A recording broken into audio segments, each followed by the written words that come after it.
गोष्ट आपल्याला काय म्हणजे तेव्हा एकच माहिती सासूचं भाषण होतं म्हणून सासूला सासऱ्याला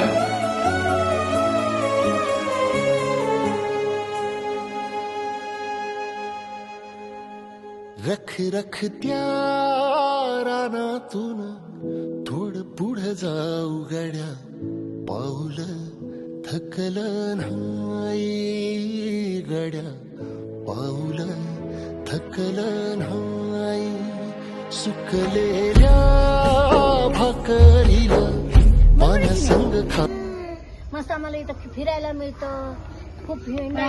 पाऊ गड्या कोणती प्रवास म्हणता थकलं नाही गड्या म्हणा आता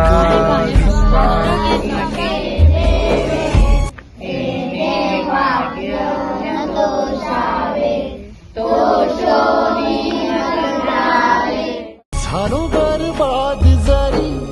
बसला घाव उरी गलेची आग सार जाळून जाईना अडला घास असा कळावन वास असा पण ह्यो ध्यास अजून बी माग राहीना मिळत नाही केल्याशिवाय मिळत नाही केलेले फुकट जात नाही केलेले फुकट जात नाही मोफत घेणार नाही मोफत घेणार नाही फिरला त्यो वासा घर फिरलं नाही थकलं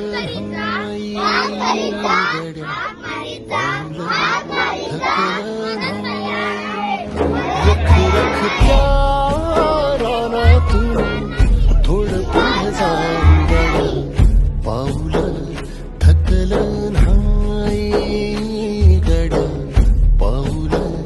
थकलं नाही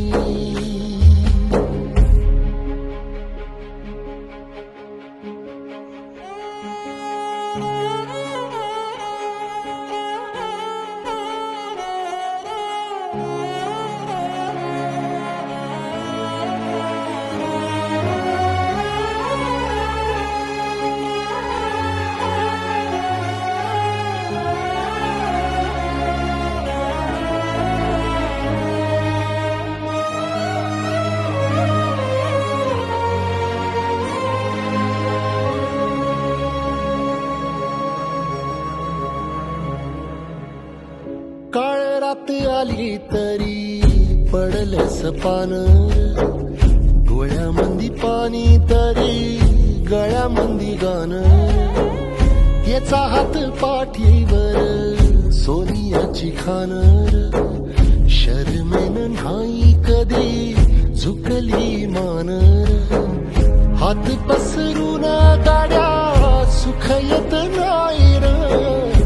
आणि आमच्या विद्यार्थ्यांनी इथल्या सर्व वृद्धांसोबत संवाद साधला ते इथे का आले त्याचे कारण त्यांनी जाणून घेतले आणि त्यांच्याविषयी खूप असूया आमच्या विद्यार्थ्यांच्या मनामध्ये निर्माण झाली. तर अशा प्रकारची क्षेत्रभेट त्यांनी पहिल्यांदाच आज अटेंड केली. तर आतापर्यंतच्या क्षेत्रभेटी हा एअरपोर्ट असतील इंडस्ट्रियल एरिया असेल किंवा निसर्गाच्या सानिध्यात असेल आणि वेगवेगळ्या ठिकाणी ते गेलेत, परंतु अशा प्रकारची क्षेत्रभेट आमच्या 4थीच्या विद्यार्थ्यांनी आज पहिल्यांदाच अनुभवली. त्यामुळे आजचा दिवस हा त्याच्यासाठी विशेष होता आणि आज नक्की जेव्हा ते घरी जातील ना तर आपल्या आईवडिलांच्या पाया पडल्याशिवाय राहणार नाही आणि त्यांनी फील केलं असेल, त्यांना जाणीव आम्ही करून दिली की तुम्ही एवढे मोठे झाल्यानंतर तुमच्या आईवडिलांना असे वाऱ्यावर सोडणार काय. नाही आम्ही त्याला सोडणार. ह्या गोष्टी बालपणात जेव्हा त्यांच्या मनावरती बिंबतात आणि बिंबवल्या जातात तर नक्कीच आपसुकच याचा परिणाम येणाऱ्या पिढ्यांमध्ये होतो आणि विद्यार्थी त्याप्रमाणे गुणी बनतात. थकलं नाही गड्या पाऊल थकलं नाही रख रख त्या रानातून थोडं पुढं जाऊ गड्या पाऊल थकलं नाही